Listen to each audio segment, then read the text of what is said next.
Halo semua, selamat sore, selamat bergabung, salam sehat.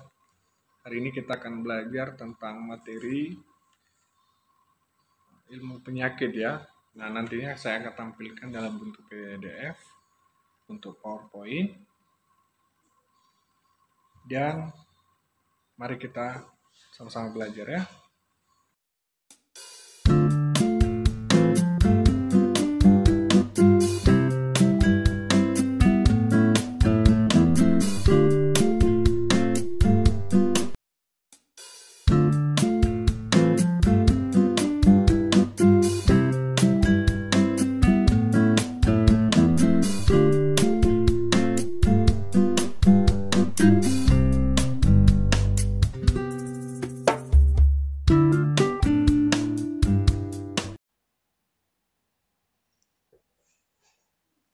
Baik, hari ini kita akan belajar tentang asuhan keperawatan pada ibu hamil ya, dengan HIV/AIDS. Nah, tentu kalian akan bertanya apa yang dimaksud dengan HIV/AIDS ini ya.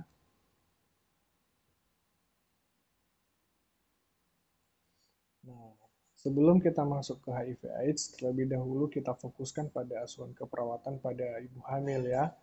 Nah, kehamilan ini merupakan peristiwa di mana terjadinya pada wanita yang mempengaruhi kondisi kesehatan ibu ya, dan janin kalau terjadinya HIV/AIDS ini di waktu kehamilan trimester pertama. Nah, wanita hamil ini di trimester pertama ini umumnya mengalami mual, muntah, nafsu makan berkurang, dan kelelahan. Namun, menurut kondisi wanita hamil cenderung memperberat kondisi klien wanita dengan penyakit infeksi seperti infeksi HIV/AIDS ya. Jadi kalau dalam masa kehamilan di trimester pertama ini kemungkinan besar sangat memperberat ya kondisi klinis atau kondisi ibu hamil yang mengalami penyakit infeksi HIV/AIDS ya. Nah, sebelum dia masuk ke AIDS, ke proses stadium beratnya, terlebih dahulu ibu hamil itu sudah mengidap penyakit HIV/AIDS ya. Nah, di sini akan nantinya kita buat konsep HIV/AIDS pada ibu hamil ya. Nah, konsep ini kita akan mempelajari dasar-dasar apa yang dimaksud dengan HIV ini dan bagaimana sih HIV ini masuk ke dalam tubuh ya. Nah, ini terkhusus pada ibu hamil dan perempuan. Nah, HIV ini dalam bahasa lengkapnya itu Human Immunodeficiency Virus ya, atau disingkat dengan HIV. Biasanya HIV ini menyerang retrovirus dan menginfeksi sel-sel ya, sistem kekebalan tubuh. Jadi virus ini sangat berbahaya ya kalau sudah menyerang sel-sel sistem kekebalan tubuh. Itu namanya sistem imun kita akan menurun secara perlahan-lahan. Nah, dia akan menghancurkan atau merusak fungsinya secara keseluruhan. Nah, selama infeksi berlangsung, sistem kekebalan tubuh ini menjadi lemah dan orang menjadi rentan terhadap infeksi. Jadi ketika HIV/AIDS ini masuk ke tubuh atau ke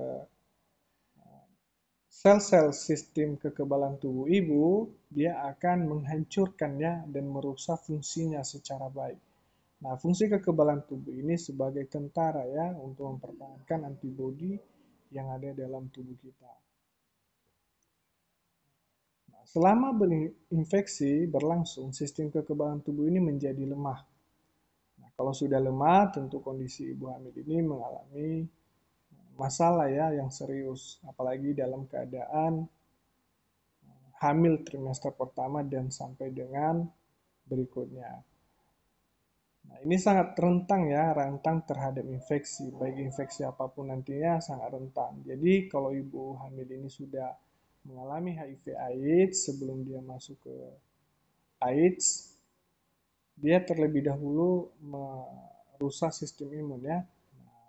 Tahap yang lebih lanjut pada infeksi HIV/AIDS ini atau acquired immunodeficiency syndrome ini disingkat dengan AIDS dapat memakan waktu 10-15 tahun untuk orang yang terinfeksi HIV/AIDS ya hingga berkembang menjadi AIDS. Jadi bisa disimpulkan bahwa HIV/AIDS ini permulaan untuk menyerang sel-sel sistem kekebalan tubuh ya atau sistem imun. Sehingga nantinya setelah dia menginfeksi sistem imun ini bertahun-tahun lamanya sampai dengan 1, 2 sampai 10 tahun, maka imun seseorang itu kan sudah menurun drastis. Dia akan berkembang menjadi AIDS ya. Nah, kalau sudah mengalami AIDS ini itu yang akan memperberat ya. Jadi sampai sekarang belum bisa ditemukan obatnya dan memang ada obatnya hanya sebagai penekan ya, penekan untuk menekan virus-virus ini ya. Jadi tidak sebagai pengobatan. Nah, begitu juga vaksinnya masih belum bisa ditemukan. Nah, biasanya kalau sudah di tahap ini HIV/AIDS ini sudah bisa menggunakan obat yaitu obat antiretroviral ya, dapat memperlambat proses lebih lanjut atau dapat memperlambat proses infeksi virus ini menjadi berat ya atau menyerang organ-organ lain. Nah, ini hanya sebagai penghambat ya, antiretroviral ini, obat ini tidak sebagai pengobatan serius ya, hanya sebagai penghambat supaya virusnya ini tidak berkembang secara menyeluruh ke seluruh tubuh kita. Nah, bagaimana dia kalau sudah menyerang organ-organ lain dalam tubuh kita, apalagi menyerang organ-organ penting ya, nah, itu sangat fatal dan sehingga bisa menyebabkan kita makin terjadi komplikasi ya. Seandainya contohnya seorang ibu mengalami penyakit TBC ya atau penyakit tuberkulosis. Nah, di situ imunnya akan makin menurun ya. Nah, disertai dengan HIV dan AIDS ini ya. Nah, ketika ibu itu sudah mengalami tahap HIV atau kondisi mengalami AIDS. Nah, pasien itu akan mengalami komplikasi berat ya dengan penyakitnya. Nah, sama sepertinya saat ini lagi tren penyakit virus COVID. Nah, ketika virus COVID ini masuk ke dalam tubuh kita, tentu dia akan menginfeksi paru-paru ya dan menginfeksi sistem pernafasan kita. Nah, ketika dia menginfeksi sistem pernafasan dengan adanya penyakit AIDS ini atau HIV/AIDS ini dalam tubuh kita, maka makin kompleks ya. Nah, ditambah lagi memperburuk dengan kondisi seseorang yang dalam keadaan hamil. Nah, itu makin memperberat dengan penyakit-penyakit yang dialami oleh pasien ini sendiri ya. Nah, tentu kita garis bawah ya, proses terjadinya HIV ini memakan waktu yang sangat panjang. Nah, kalau kita hari ini sudah mengalami HIV/AIDS baik itu kepada walaupun bukan kepada ibu hamil ataupun kepada kita sendiri kepada orang lain, nah ini prosesnya akan panjang ya, 1 sampai 15 tahun atau 10 tahun ke depan dia akan menetap di tubuh kita dan akan terus bekerja sebagai perusak sistem sel-sel kekebalan tubuh ya, sampai benar-benar dia sudah memang menguasai tubuh kita ini semaksimal mungkin ya. Jadi HIV/AIDS ini sangat kita waspadai ya, jangan sampai terjadi. Nah, kalau cepat terjadi dalam tubuh kita, virus itu akan menetap ya sampai bertahun-tahun. Bayangkan saja masa inkubasi proses virus ini dalam tubuh kita bisa sampai ke tahap stadium paling tinggi yaitu AIDS yaitu 10 sampai 15 tahun dan ini bukan waktu yang sangat singkat ya. Jadi saya sarankan tetap jaga kesehatan ya teman-teman. Nah, HIV/AIDS ini perlu kita tahu ditularkan melalui apa. HIV/AIDS ini ditularkan pertama kali yaitu melakukan hubungan seksual.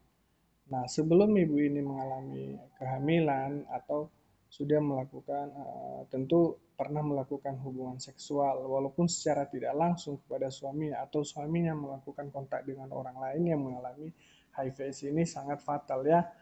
Nah, bagaimana penularan ini terjadi pada diri kita ataupun pada ibu hamil yang belum masuk ke trimester pertama, bisa saja melalui seks anal ya, seks anal atau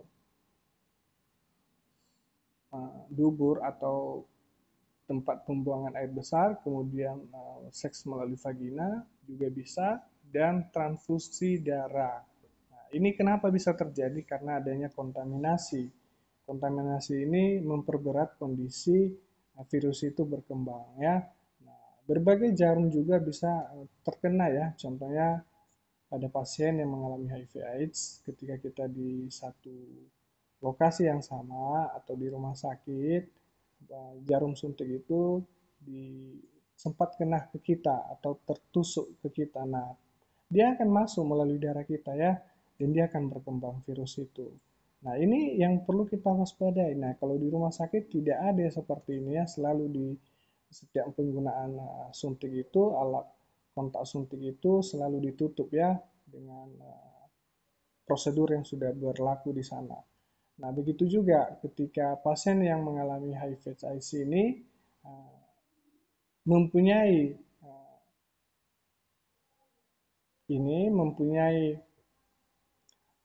daya penularan yang sangat tinggi ya kepada pasien yang masih dalam keadaan sehat, bisa melalui jarum suntik. Nah, mungkin saja di luar, ini bukan di lingkungan rumah sakit ya, di luar kita menggunakan suntik itu dengan satu orang dan kita menggunakan dengan orang lain. Mungkin biasanya karena pengguna narkoba ya, mereka menggunakan suntik yang satu, mereka gunakan suntik yang yang sudah tidak steril lagi ya, tapi digunakan untuk beberapa orang. Untuk apa? Untuk memasukkan obat-obatan ke dalam tubuh mereka supaya obat yang mereka gunakan itu bisa membuat kepuasan ya dengan mereka. Nah, efek sampingnya apa? Seseorang temannya tadi mengalami HIV/AIDS atau seorang perempuan yang mengalami atau laki-laki mengalami HIV/AIDS karena bergantian dengan alat jarum suntik, maka bisa mengidap penyakit HIV langsung ya, itu bisa langsung dideteksi, itu udah langsung positif itu. Nah, ini yang perlu kita waspadai dalam kehidupan kita. Nah, bagaimana dengan ibu dan bayinya selama kehamilan dan melahirkan menyusui ya? Nah, ini sangat besar ya terkontaminasi. Kalau seandainya ketika bayi itu belum terkomunikasi dalam kandungan, belum terkontaminasi dengan HIV/AIDS, nah ibunya sudah terkontaminasi. Nah, bagaimana penularan yang melalui bayi? Bisa melalui air susu ya. Nah, air susu ini bisa menyebabkan penularan pada bayi. Nah, bagaimana bukan dari air susunya, tapi dari gigitan bayi ketika menyusui ya. Nah, bagaimana juga pada saat kehamilan ini bisa menyebabkan anak tertular dengan HIV maupun dalam masa kandungan masih tidak mengalami penyakit ya.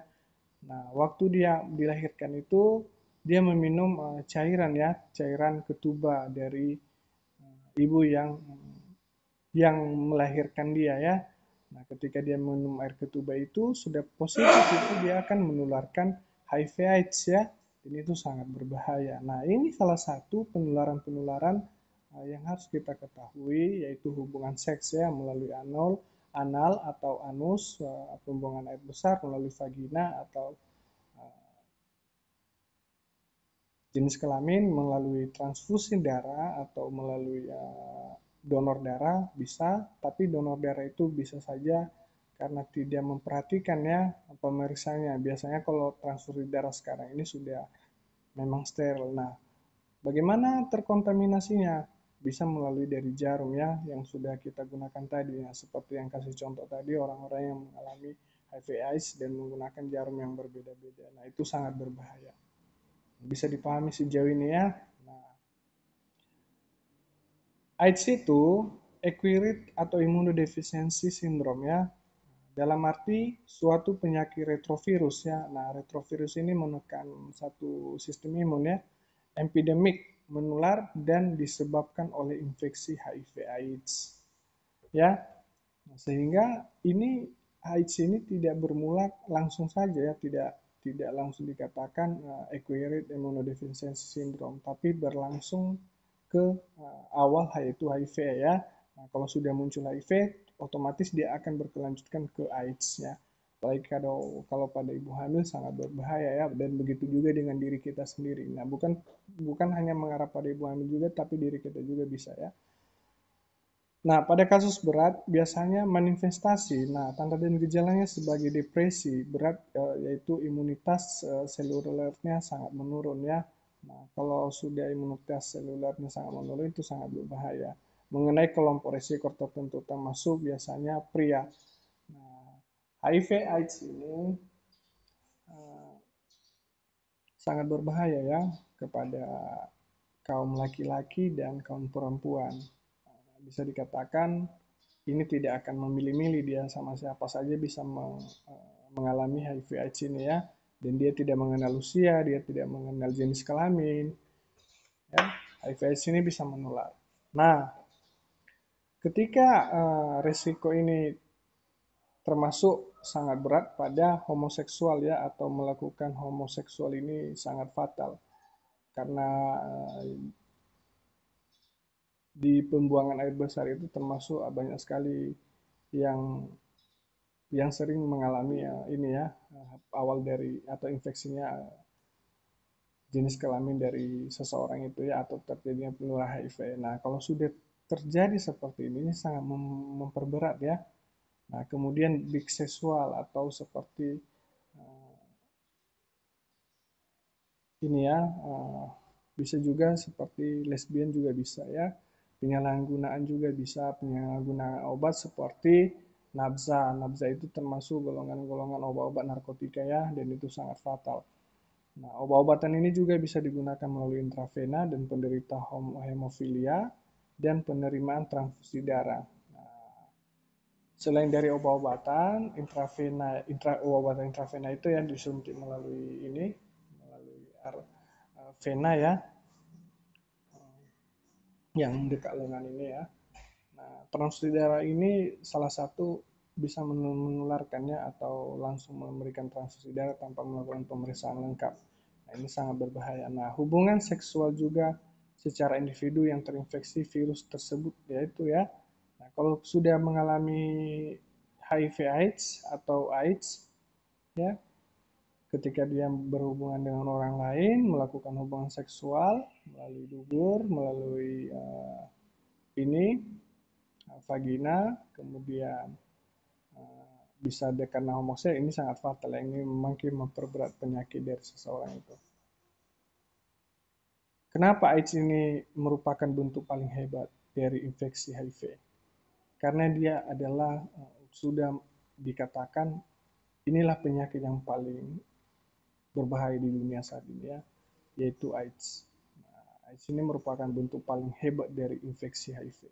Kenapa? Dia sudah masuk ke paling tingkat teratas atau dikatakan sebagai lor ya, atau lor penyakit dikatakan. Jangan kita gunakan sebagai lor ya, tapi sebagai salah satu leader, sebagai satu leader ya. Nah, itu nggak boleh kita kasih sebagai perumpamaan lornya, tapi sebagai leader satu penyakit saat ini di seluruh dunia ya, atau sudah menjadi satu isu dan tren dan dalam global ya, secara universal. Nah, AIDS ini merupakan bentuk paling hebat. Kenapa disampaikan dia sebagai paling hebat? Karena dialah penyakit saat ini yang tidak didapatkan obatnya ya, belum didapatkan vaksinnya, dan belum bisa diatasi secara baik. Kenapa dia dikatakan seperti seorang leader? Karena virus ini dia akan berkembang. Berkembangnya bagaimana? Dia bisa membelah ya dengan cepat dan sangat mudah. Sampai bayangkan saja dia bertahan sampai 1 sampai 15 tahun ya, masa inkubasinya, masa proses terjadinya virus ini ya, semenjak awalnya HIV AIDS. Nah, kalau jangan pernah anggap remeh kalau seandainya ada pasien yang sudah HIV AIDS itu akan lama-lama memperberat penyakitnya itu dan sampai dengan bisa menyebabkan AIDS. Nah, ini harus kita waspadai ya, di mana kelainan ringan dan respon imun juga menurun, ditandai dengan gejala nyata hingga keadaan imunosupresi ya, atau terjadinya imuno yang sangat menurun ya, eh, sangat dipengaruhi oleh HIV/AIDS ini atau virus HIV/AIDS ini ya, dan berkaitan dengan berbagai infeksi dan dapat membawa kematian. Nah, itu yang saya sampaikan tadi, adanya komplikasi dari penyakit kita sendiri dan itu sangat berbahaya ya dengan diri kita karena selain juga HIV-nya bekerja sendiri dalam sistem imun kita, penyakit lain juga memperberat ya, tidak mampu lagi imun kita itu mempertahankan kondisi kita dalam keadaan normal karena dia juga selain mengerjakan untuk melawan HIV/AIDS ini, dia juga melawan penyakit-penyakit yang kita alami seperti penyakit jantung, kemudian penyakit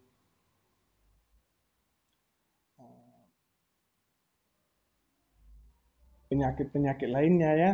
Nah, itu salah satu memperberat ya, makin memperberat dengan yang kita rasakan. Nah, wanita hamil kenapa lebih beresiko tertular HIV/AIDS ini ya atau human immunodeficiency virus ya? Salah satunya wanita ini tidak karena wanita hamil lebih sering dapat menularkan HIV ya kepada mereka yang tidak terinfeksi daripada wanita yang tidak hamil ya. Nah, waktu hamil tentu atau trimester pertama imun seorang wanita itu kan mulai mulai berkurang ya, mulai menurun ya. Nah, jadi penyakit ini sangat mudah masuk pada ibu hamil itu, sehingga sangat beresiko dibandingkan dengan wanita yang masih belum masuk ke tahap ini ya kehamilan. Nah, ini sangat berbahaya. Jadi perlu kita waspadai bahwa ketika seseorang ibu hamil yang mengalami HIV ini segera untuk melakukan pengobatan ya, pengobatan untuk melakukan penekanan retroviral ya, atau obat yang digunakan untuk menekan ini virus ini ya supaya tidak berkembang secara bertahap. Nah, dibandingkan dengan wanita yang masih hamil itu sangat jarang ya karena sistem imun wanita yang belum hamil ini sangat masih bisa dikatakan masih kuat. Jadi kalau ada penyakit HIV ini mungkin hanya sebagai penyakit kelamin aja untuk sementara ya, belum masuk ke HIV AIDS. Nah, kalau sudah dia masuk ke dalam tubuh kita virus ini, ya kalau imun kita tidak kuat atau melawan virus ini ya makin memperberat ya kondisi kita. Nah, menurut laporan CDR atau Central for Decency Control di Amerika mengemukakan bahwa jumlah wanita penderita AIDS di dunia terutama bertambah kasusnya pada usia reproduksi ya. Nah, biasanya sekitar sampai 80%. Nah, bisa kita gambarkan bahwa ini laporan Central of Decency Control ini yang di Amerika menyampaikan bahwa AIDS ini sangat tinggi di dunia ya. Ini sudah dilakukan uji kasusnya sekitar 80%. Nah, penderita AIDS ini anak-anak juga mengalami ya, karena bisa menularkan melalui ini gigitan ya pada ibu bayi daripada menyusui, kemudian ketika bayinya dilahirkan atau adanya berkas luka yang menyayat pasiennya dan kena luka pada bayi itu dan bayinya meminum air ketuban ibu ya. Nah, itu sangat berbahaya atau cairan-cairan yang ada di di vagina ya itu sangat berbahaya. Nah,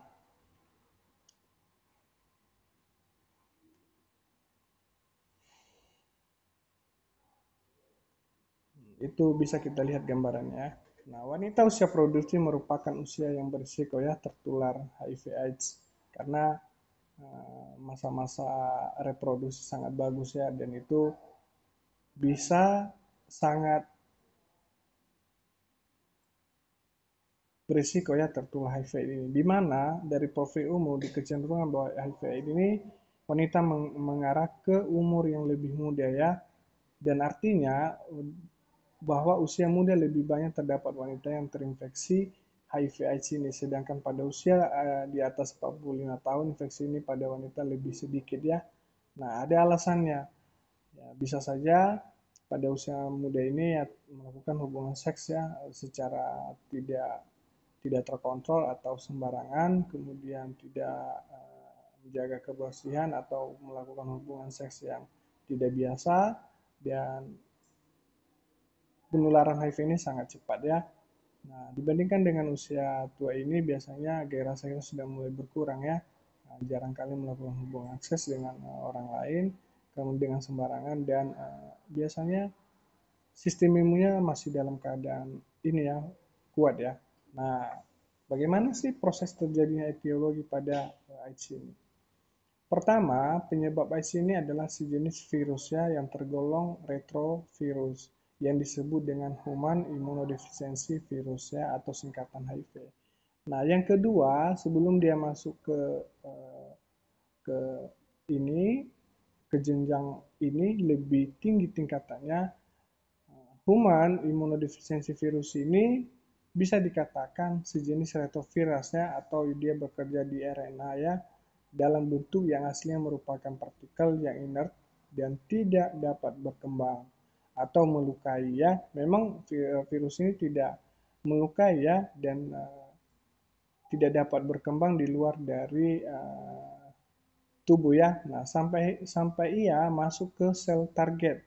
Nah, kenapa dia tidak berkembang di luar? Nah, dia harus memang masuk ke ini ya, ke inti sel ya, ke inti sel, dan dia masuk ke target yang dia harapkan.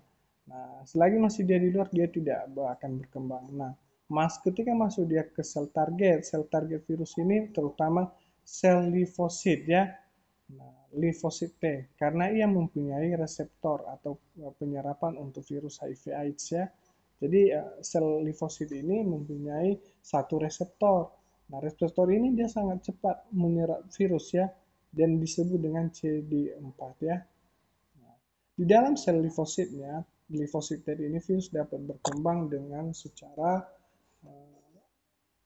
cepat ya, dan seperti retrovirus yang lain, dan dapat tetap hidup lama dalam sel. Nah, memang walaupun dalam gejalanya memang tidak akan mudah kita lihat ya dalam proses yang cepat, tapi lama-lama kelamaan nanti akan muncul. Nah, dengan keadaan ini biasanya virus ini dalam tubuh dia akan mulai mengidap HIV ya. Nah, selalu dianggap sebagai infeksi yang setiap saat dan dapat aktif dan dapat ditularkan selama hidup penderita. Nah, kalau dia sudah bersarang dalam tubuh kita virus HIV ini, walaupun sudah diobati, walaupun sudah sembuh, dan bahkan ada kemungkinan virus ini akan berkembang lagi. Nah, jadi kalau sudah kita pernah dihadapkan dengan HIV/AIDS, kemungkinan besar ketika imun kita menurun, dia akan muncul lagi ya virus HIV ini. Jadi yang sudah mengalami HIV AIDS ini, ya, itu dia tetap jaga imunnya ya. Kalau imunnya sudah tidak dijaga lagi, berarti virus ini akan berkembang lagi ya, dan dia akan menetap di situ. Selagi masih imun kita menetap, masih kuat, dia tidak akan ini ya mempengaruhi tubuh kita. Tapi kalau imun kita sudah menurun, nah makin memperberat penyakit ini. Nah, kehidupan virus ini dalam tubuh kita atau HIV ini hidup dalam darah. Nah, ini harus kita pahami ya, bahwa virus HIV ini hidup dalam darah. Nah, kalau dia hidup dalam darah, berarti dia salah satu sistem yang paling menguasai tubuh ya. Karena di jari-jari kita, di kuping kita, di kulit kepala kita, kulit kita semua punya jaringan ya. Nah, jaringan itu akan menyalurkan seluruh darah dalam tubuh kita. Nah, ini sangat fatal ya, bukan hanya dia masuk ke jantung, dia juga masuk ke otak, dia masuk ke mata, dia juga masuk ke paru-paru kita, dia masuk ke ginjal kita, dia masuk ke jenis kelamin kita, ke daging kita, ya. Nah, ini virus ini dia akan berkembang di situ, dan tidak bisa kita ini ya, beda seperti COVID. Kalau COVID masih bisa ditangani ya, masih bisa sembuh secara otomatis. Kalau virus HIV ini dia akan masuk ke dalam aliran darah kita. Nah, kalau sudah dikatakan aliran darah, itu adalah salah satu ini ya, salah satu penyakit yang tidak mudah disembuhkannya. Nah, Makanya sebelum terjadi HIV ini lebih dahulu kita harus tetap waspada ya. Nah, selain dari darah juga dia bisa masuk ke saliva ya, semen ya. Saliva, semen, dan air mata. Nah, biasanya HIV ini virus HIV ini tidak bisa menular secara langsung ya. Nah, kalau sudah di luar tubuh. Nah, itu juga kelemahannya. Kalau dia sudah keluar dari tubuh, dia tidak bisa berkembang lagi ya, langsung mati dia. Nah, kalau masih dalam tubuh dia di peredaran kita, di peredaran darah kita itu masih ini ya, masih bisa dikendalikan dia. Nah, kalau sudah dia tidak bisa. Dan HIV ini juga dapat ditemukan dalam sel monosit dan makrotot dan sel glia dan jaringan otak. Bayangkan jika kamu mengalami HIV/AIDS ini dalam kehidupan Anda bakalan tidak punya ini ya, proses penyembuhan yang sangat cepat. Dan ini kalau sudah masuk di dalam peredaran kita bakalan tidak akan bisa lagi diobati secara cepat. Nah, sehingga dia akan berkembang terus sampai dia masuk ke AIDS ya. Dia benar-benar ke leader yang paling tertinggi dan ini nggak bisa lagi diobati ya. Sampai kadang nanti kita akan meninggal karena imun kita tidak mampu lagi ya. Bisa terjadi komplikasi pada tubuh kita. Nah, virus HIV ini dalam darah sangat berbahaya sampai ke masuk ke saliva, semen, air mata. Memang tidak, kalau air mata masih masuk dia, tapi kalau sudah air matanya keluar ya nggak hidup lagi dia ya. Nah, HIV ini juga ditemukan dalam sel monosit ya. Dalam sel tubuh kita juga sangat bisa dia masuk. Dia bersarang di situ dan makrotek dan sel glia dan jaringan otak. Nah, kalau sudah masuk ke jaringan otak, bagaimana kalau HIV/AIDS sudah masuk ke jaringan otak Anda di sini? Apa yang Anda lakukan? Kita aja kalau kita dibedah di bagian kepala ini sangat fatal ya. Dan dia udah bercampur dengan darah kita. Dia nggak ini ya, memang bisa dikatakan kejam ya, kejam. Dia menguasai sistem tubuh kita. Hanya saja virus ini tidak bisa mengendalikan diri kita, tapi dia mengendalikan sistem peredaran, sistem tubuh kita ya. Dia sudah menguasai di titik-titik tertentu paling kecil aja jaringan tubuh kita. Nah, jaringan otak. Nah, jaringan otak kita kan di sinilah kita berpikir, kita berinteraksi, kita melakukan kegiatan kita. Kalau sudah masuk dia ke jaringan otak ini ya, bayangkan sendiri ya, resikonya sangat fatal dan sangat berbahaya. Nah, perlu kita tahu penularan virus HIV/AIDS ini terjadi karena beberapa hal. Yang pertama penularan melalui darah, kemudian tentu ya penularan melalui darah bisa melalui transfusi darah tadi. Ini yang saya jelaskan ini ya, memang terkhusus kita akan bahas keasuhan keperawatan pada ibu hamil, tapi tidak masalah juga kita ini tertutup kemungkinan pada laki-laki ya dan pada wanita walaupun dia tidak hamil. Dan ini sama sebenarnya ya pembahasannya, yaitu HIV/AIDS pada laki-laki dan perempuan dan pada ibu hamil sama aja sebenarnya ya. Karena ini kita akan bahas bagaimana perkembangan virusnya dan bagaimana manifestasi atau bagaimana sih tanda dan gejala sampai terjadinya penularan virus HIV/AIDS ini ya.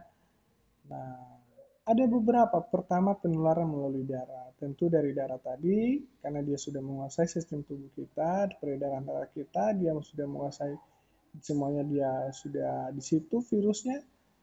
Virus HIV ini penularan melalui hubungan seks ya. Nah, dalam hubungan seks itu kan bisa terjadi ya luka, kemudian terjadinya goresan, kemudian bisa juga karena dari cairan, vagina, kemudian pelecehan seksual ya, biasanya karena dipaksakan. Nah, ini sangat fatal. Nah, berikutnya penularannya hubungan seksual yang berganti-ganti dengan pasangan. Nah, kalau sudah berganti-ganti dengan pasangan, ya kita pasti tidak tahu ya penyakit seseorang itu apa. Nah, mending kita satu pasangan seumur hidup ya. Kalau sudah berganti-ganti pasangan, HIV/AIDS ini sangat suka dia ya, suka dia. Kalau bahkan pun virus HIV ini kalau berganti-ganti pasangan ini dia sangat senang ya. Nah, kalau boleh jangan ya. Kemudian perempuan yang menggunakan obat-obat bius ya, dan injeksi dan berganti memakai atau alat suntik. Biasanya yang menggunakan narkoba ya. Ini dan orang yang menggunakan suntik berganti-gantian ya atau satu suntik mereka pakai ya, berganti-gantian. Kemudian individu yang terpanjang ke semen ya atau cairan vagina. Jadi biasanya dari cairan vagina, dari cairan kelamin perempuan atau laki-laki juga bisa menularkannya. Nah, sewaktu berhubungan seks. Nah, ketika jenis kelamin berhubungan, maka di situ bisa terjadinya pertukaran cairan ya dari vagina, baik dari laki-laki ya atau pus, nana dari itu dia akan membawa virus HIV itu ya. Sewaktu berhubungan dengan orang yang terinfeksi HIV/AIDS. Nah, kalau sudah begini, siapa yang kita salahkan? Ya, tentu diri kita sendiri ya, bukan orang lain. Nah, orang yang melakukan transfusi darah juga dengan orang yang terinfeksi HIV/AIDS berarti tidak semua orang terpanjang dengan darah tercemar melalui transfusi jarum suntik yang terkontaminasi. Nah, bisa saja yang saya bilang tadi kan menggunakan jarum suntik yang berbeda-beda ya, atau satu jarum suntiknya dan kita gunakan dengan dua orang ya. Nah, apa sih tanda-tanda klinisnya biasanya yang menjadi tanda-tanda pertama kalau kita sudah mengalami HIV/AIDS ini baik kepada wanita maupun laki-laki dan ibu hamil, yaitu pertama manifestasi atau gejala mayornya ya yang sering muncul, yang paling pertama demam berkepanjangan lebih dari 3 bulan, diare kronis lebih dari 1 bulan dan berulang maupun terus-menerus. Nah, kehilangan nafsu makan juga menimbulkan ya atau anoreksia, penurunan berat badan lebih dari 10% dari 3 bulan ya. Jadi dari bulan sekarang sampai 3 bulan ke depan berat badan kita walaupun kita makan yang enak-enak, berat badan kita tetap menurun ya. Kemudian berkeringat. Nah, ini salah satunya demam. Kita demam kalau malam-malam. Nah, manifestasi ini seperti klinis mayor ini ya, yaitu demam berkepanjangan, lebih dari 3 bulan, kemudian diare. Nah, kalau Anda sudah demam-demam sampai 3 bulan, itu waktu dicurigai ya, lakukan pemeriksaan. Diare kronis juga, atau diare secara berkepanjangan lebih dari 1 bulan, dan berulang-ulang dan terus-terus. Nah, itu perlu kamu waspadai ya, karena sistem imunmu sudah tidak baik di situ, dan sistem metabolis pencernaanmu sudah terganggu ya atau dia sudah masuk ke sistem peredaran darah Anda HIV/AIDS ini ya, hilangnya nafsu makan. Nah, kalau sudah hilangnya nafsu makan, sudah pasti kita tidak berniat untuk memperbaiki gizi kita ya. Nah, imun juga sangat perlu yang namanya makanan yang bergizi ya, nah, karena imun juga dari situ suplai makanannya juga ya. Nah, kehilangan nafsu makan ini sangat mempengaruhi ya sistem imun juga. Penurunan berat badan lebih dari 10% dari 3 bulan itu sangat berbahaya. Berkeringat. Nah, manifestasi klinik minor lanjutannya ya. Selanjutnya batuk kronis ya. Nah, kalau sudah batuk kronis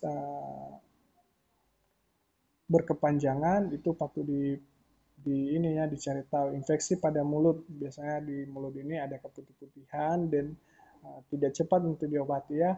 Biasanya jamur disebabkan karena jamur Candida dia atau albicans ya. Kemudian pembengkakan kelenjar getah bening. Nah, ini pembengkakan kelenjar getah bening di dalam ini menetap di seluruh tubuh ya. Oh, sorry, ini bukan di sini ya. Kelenjar getah bening itu menetap di seluruh tubuh ya. Kemudian munculnya herpes zoster, berulang dan bercak-cak. Nah, biasanya kalau herpes zoster ini sudah mengidap tubuh kita, makin memperberat ya dengan HIV/AIDS ini ya, berulang dan bercap-cap gatal ya, atau dalam tubuh kita itu adanya seperti bercap-cap kemerahan di seluruh tubuh kita ya. Nah, bagaimana patofisiologinya pada ibu hamil yang terjadinya HIV/AIDS ini? Kehamilan merupakan usia ya, di mana rawan tertular HIV/AIDS. Nah, penularan HIV/AIDS selanjutnya pada wanita hamil terjadi melalui hubungan seksual. Jadi mungkin suaminya berganti-ganti pasangan sebelumnya, ketika dia pulang ke rumah berhubungan seksual, bisa saja membawa penyakit itu kepada istrinya ya, karena bertukar dengan cairan vagina ya, atau cairan kelamin. Nah, hubungan seks ini biasanya sudah terinfeksi HIV ya, suaminya ya. Nah, bisa menularkan kepada ibu yang lagi lagi hamil trimester pertama atau pada saat pembuahan ya, pembuahan.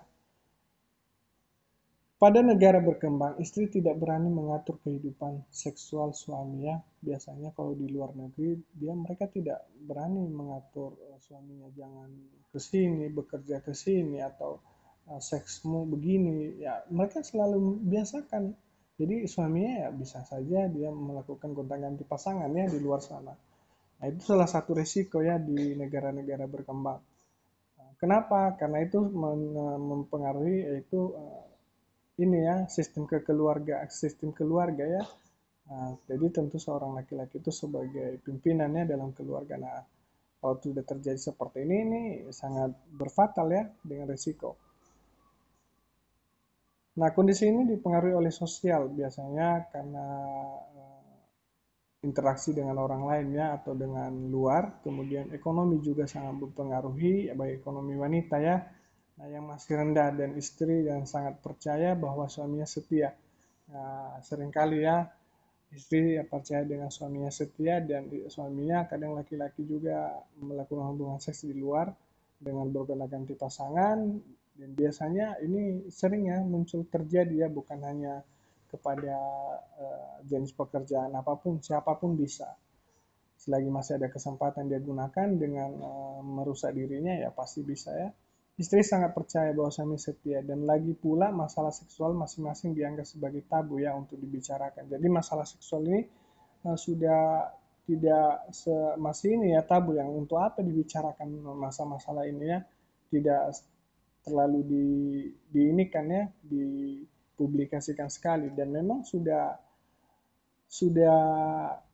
masalah seksual ini sudah lumrah ya terjadi dalam kehidupan sehari-hari.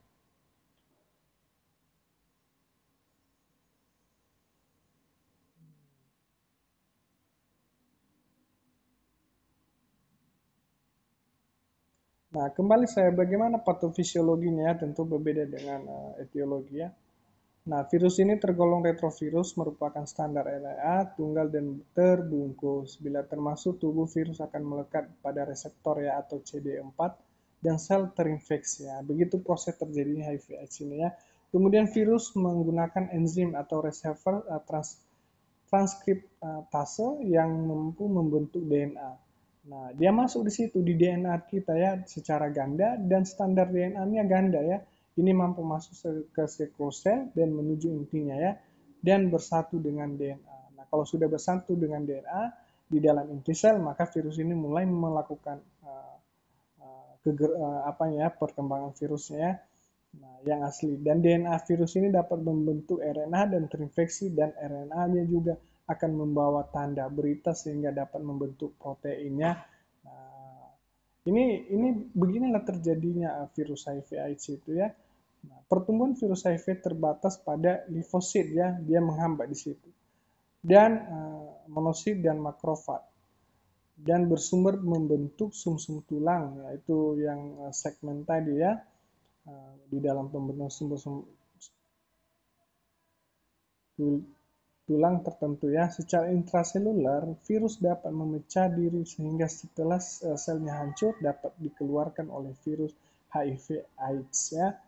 Nah, baru yang akan menyerang selnya yaitu bentuk virus HIV selalu berubah-ubah ya. Nah, ketika dikeluarkan virus HIV baru yang akan menyerang sel lainnya ya, dia menyerang sel lainnya. Nah, kalau sudah menyerang sel lainnya itu sangat berbahaya. Nah, bentuk virus HIV ini selalu berubah-ubah. Nah, makanya virus HIV ini belum bisa ditemukan ya. Kayak bisa dikatakan dia sebagai ini ya multifungsi ya, bisa berubah-ubah. Tapi fungsinya dia menyerang sistem kekebalan tubuh. Nah, virusnya berbeda-beda. Memang virusnya HIV, tapi jenisnya berbeda-beda seperti yang saat ini di COVID jenis virus COVID Delta. Nah, bayangkan itu perkembangannya sangat cepat ya. Nah, ini makanya virus HIV ini tidak bisa ditemukan ya. Dan dia berubah sesuai dengan sel. Bayangkan, sel dalam tubuh kita ini banyak sekali ya. Nah, sel ini ya bisa dia sesuaikan dirinya. Jadi makanya tidak bisa didapatkan obatnya ya. Sehingga sulit untuk membuat antibodi. Nah, biasanya kalau selnya cuma satu ditemukan ya bisa dibuat antibodi atau vaksin. Nah, ini dia berkembang. Bisa dikatakan, oh itu virus HIV-nya itu namanya A, tiba-tiba dia ke Z. Nah, tiba-tiba dia masuk ke H. Dan dia tidak bermutasi, dia bermutasi. Nah, kita nggak bisa pegang nama virusnya itu di dalam setelah dia memang dikatakan HIV, tapi jenisnya itu dia akan menyesuaikan dengan sel, ya. Nah, oleh karena itu obatnya masih sulit untuk dibuat sampai saat ini. Ya, jadi perlu kita ketahui beginilah proses terjadinya atau patofisiologi terjadinya HIV/AIDS ini, ya.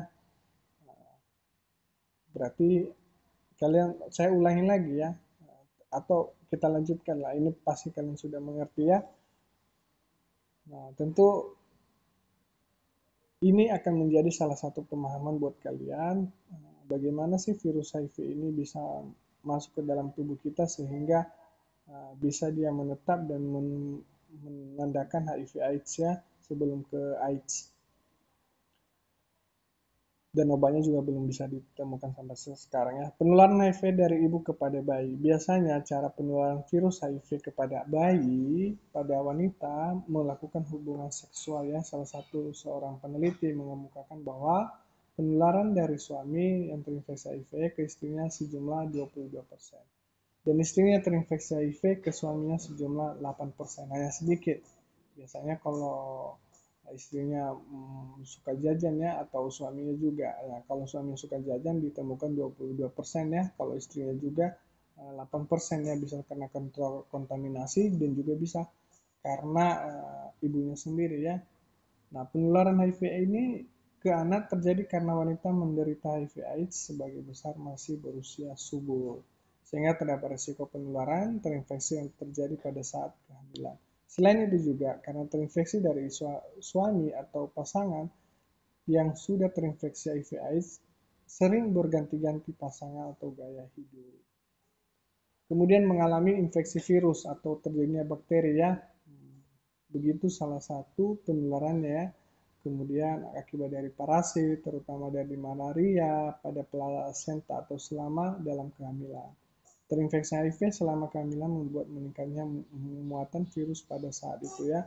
Tentunya daya tahan tubuh menurun, mengalami malnutrisi atau kekurangan nutrisi selama kehamilan secara tidak langsung dapat berkontribusi untuk terjadinya penularan ibu ke anak, ya. Penularan ini dapat terjadi dalam 3 periode. Periode pertama kehamilan. Selama kehamilan, kemungkinan bayi tertular HIV sangat kecil dan hal ini disebabkan karena terdapatnya plasenta, ya, yang tidak dapat ditembus oleh virus dan itu sendiri, ya, atau oksigen atau makanan, ya. Nah, selama kehamilan kemungkinan bayi tertular, ya. Nah, antibodi juga dengan obat-obatan memang dapat menembus plasenta tetapi tidak oleh HIV/AIDS. Nah, itu kelemahan HIV/AIDS, ya. Dia tidak bisa tembus kepada plasenta tapi obat-obatan bisa tembus. Nah, justru melindungi janin dari infeksi HIV dan perlindungan menjadi tidak efektif apabila ibu mengalami infeksi viral, bakteri, dan parasit. Nah, ini sudah ada penyakit HIV-nya, ditambah lagi infeksi viralnya, bakteri, dan parasit, ini makin memperberat, ya, terinfeksinya HIV. Nah, mempunyai daya tahan tubuh juga ibu bisa mempengaruhi dan mengalami malnutrisi juga bisa mempengaruhi, ya. Periode persalinan biasanya ada beberapa, ya. Periode kedua, ya. Periode kedua, resiko terjadinya penularan HIV lebih sering jika dibandingkan periode kehamilan pertama, ya. Penularan terjadi melalui transfusi atau ventomaternal, ya, atau kontak antara kulit dan membran mukosa bayi. Nah, itu yang saya bilang tadi, ya, cairan atau mukosa kulit yang pada saat ibu melahirkan, ya. Nah, sekresi maternalnya saat melahirkan bisa juga menyebabkannya penularan pada bayi. Semakin lama proses persalinan, ibu yang mengalami HIV/AIDS bisa memperberat kondisi bayi yang dilahirkannya. Maka semakin besar pula risiko penularan terjadi HIV/AIDS ini kepada bayi. Nah, oleh karena itu selamanya persalinan dapat dipersingkat biasanya dengan section kaisaria atau biasanya dioperasi, ya. Nah, faktor yang mempengaruhi tingginya risiko penularan pada ibu dan anak dan persalinan biasanya lama atau robekan membrannya atau bayinya terlalu gemuk atau lama untuk dilahirkan. Nah, chorioamnionitis akut disebabkan tidak diterapkan atau IMS ya, atau infeksi lainnya ya. Nah, teknik invasi atau melahirkan dan meningkatkan kontrak bayi dengan darah ibunya itu salah satu penularan yang sangat di periode persalinan kedua ya. Dan pertama dalam kelahiran kembar ya, itu bisa terjadi. Periode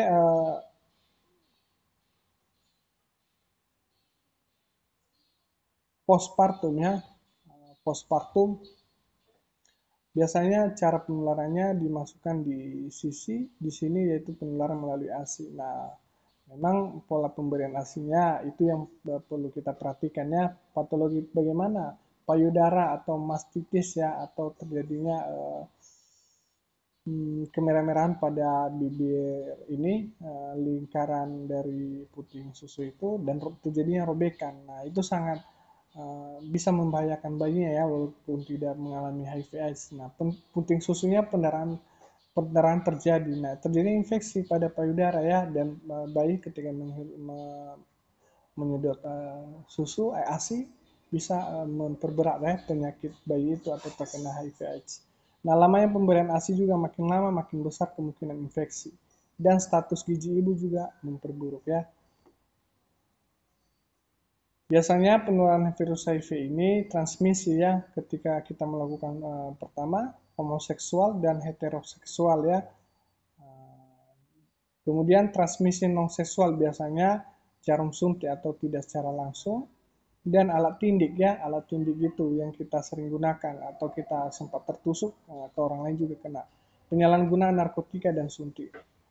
Produk darah dan transmisi dan transportasi ya. Faktor risiko. Biasanya janin dengan ibu terjadi HIV/AIDS itu faktor risikonya ya. Perempuan yang menggunakan obat bius, injeksi, dan berganti memakai alat suntik. Itu sangat menjadi faktor risiko. Pekerjaan seks komersial. Nah, ini sering terjadi ya zaman sekarang karena tuntutan ekonomi dan pasangan yang heteroseks dengan adanya penyakit lainnya ya. Itu sangat berbahaya. Nah, di sini kita masuk ke asuhan keperawatan ya, ketika kita melihat nantinya bagaimana pemeriksaan penunjang. Nah, apa yang dilakukan yaitu pemeriksaan histologi atau sitologi urin pada ibu hamil, hitung darah lengkap, feses atau ini buang apa ya, fesesnya atau air besar dan cairan spinal luka ya, sputum dan sekresi ini diperiksa semua pada ibu hamil ya. Kemudian tes neurologi ya, biasanya tes kesadaran ibu yaitu EEG dan MRT, CT scan dan otak atau karena siapa tahu virusnya sudah mempengaruhi di dalam otak pasien itu sendiri ya, atau di otak ibu itu sendiri karena dia virus ini menetap di jaringan otak ya. Nah, itu perlu dilakukan pemeriksaan. Begitu juga pemeriksaan histologi ini tadi ya, baik di urin, siapa tahu sudah masuk dia ke sistem urinaria atau ini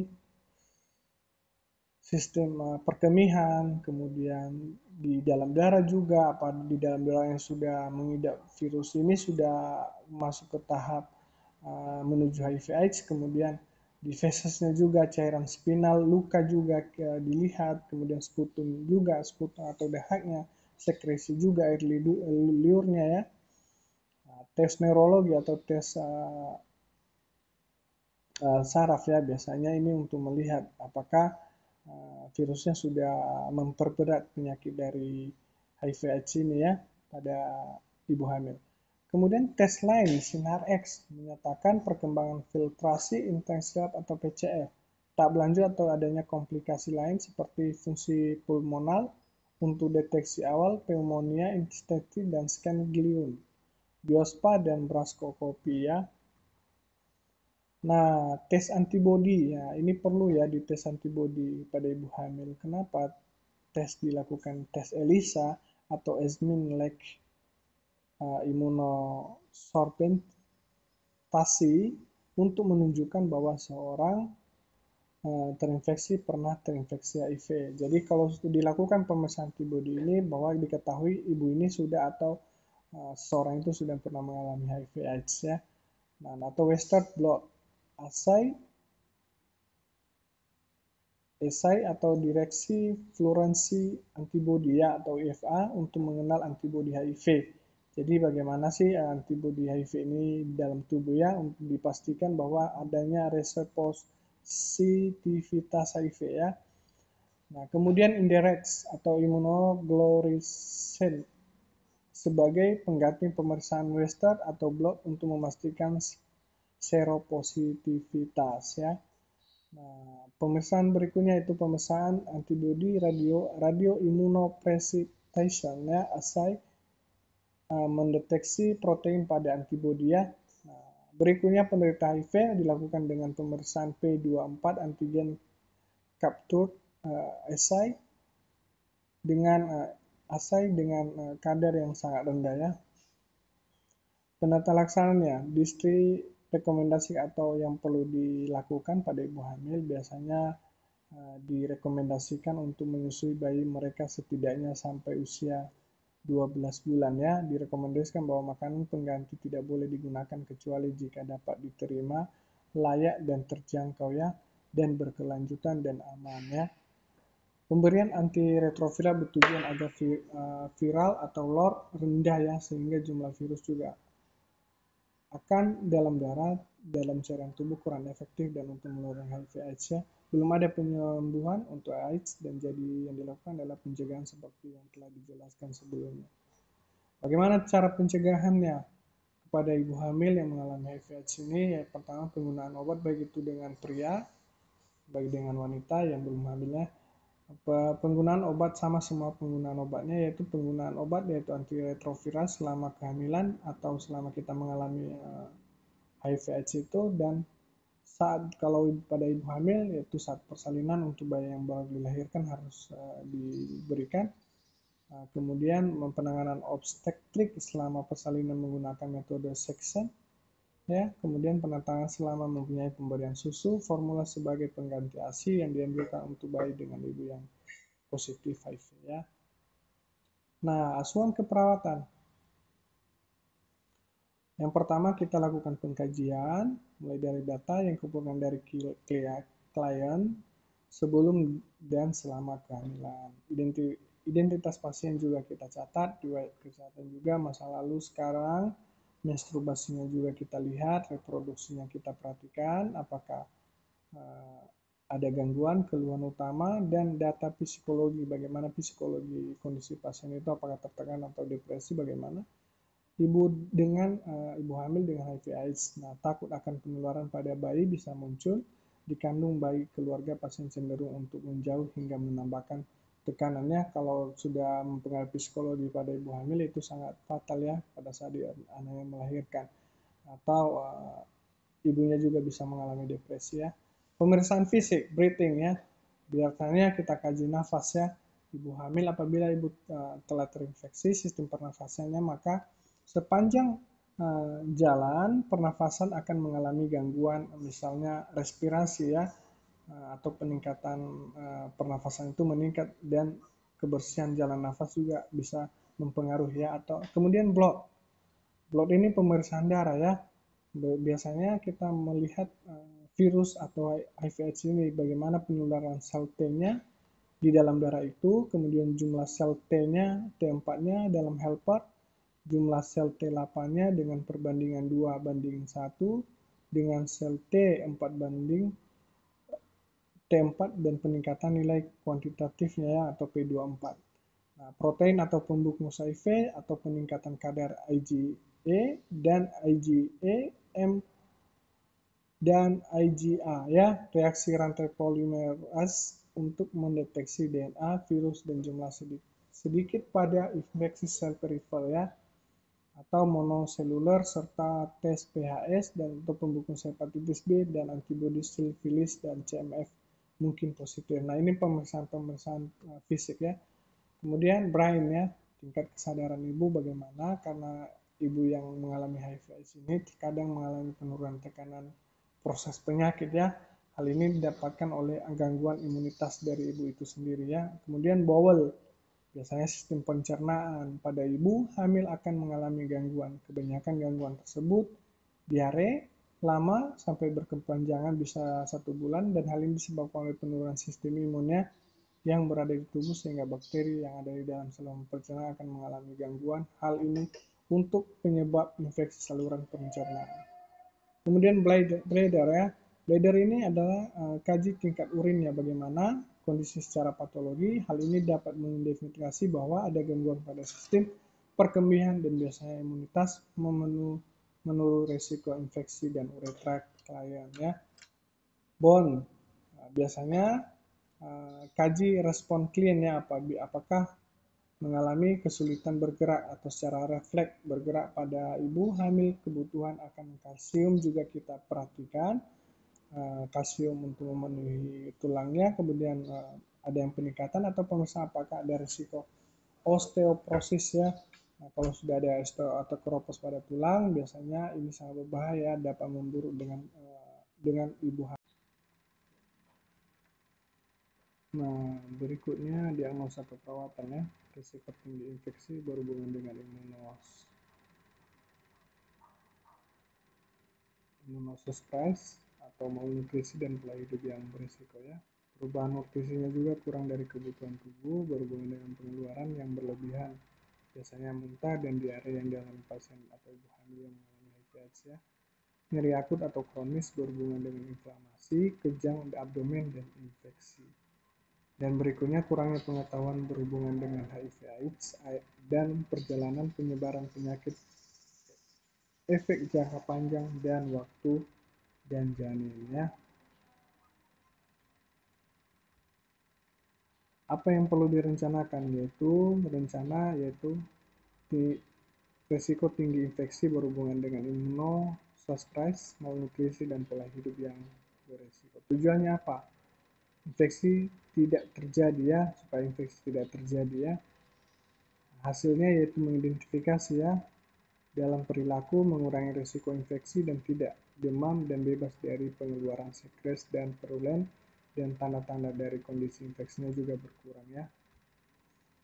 Nah, perubahan nutrisinya juga. Perubahan nutrisinya kurang dari kebutuhan tubuh, berhubungan dengan pengeluaran yang berlebihan, muntah dan diare berat. Nah, tujuannya apa? Untuk mempertahankannya massa otot yang ada kuat dan mempertahankan berat badan 0,9 sampai 1,35 kg dari berat badan sebelum sakit. Kriteria hasilnya mempertahankan berat badan atau memperlihatkan peningkatan berat badan dan mendemonstrasikan keseimbangan nitrogen positif, bebas dari malnutrisi dan menunjukkan perbaikan tingkat energi ya. Kemudian rencana yang kita lakukan nyeri akut kronis berhubungan dengan inflamasi kejang abdomen. Tujuannya untuk apa? Untuk mengurangi nyeri dan diatasi dengan supaya hilang.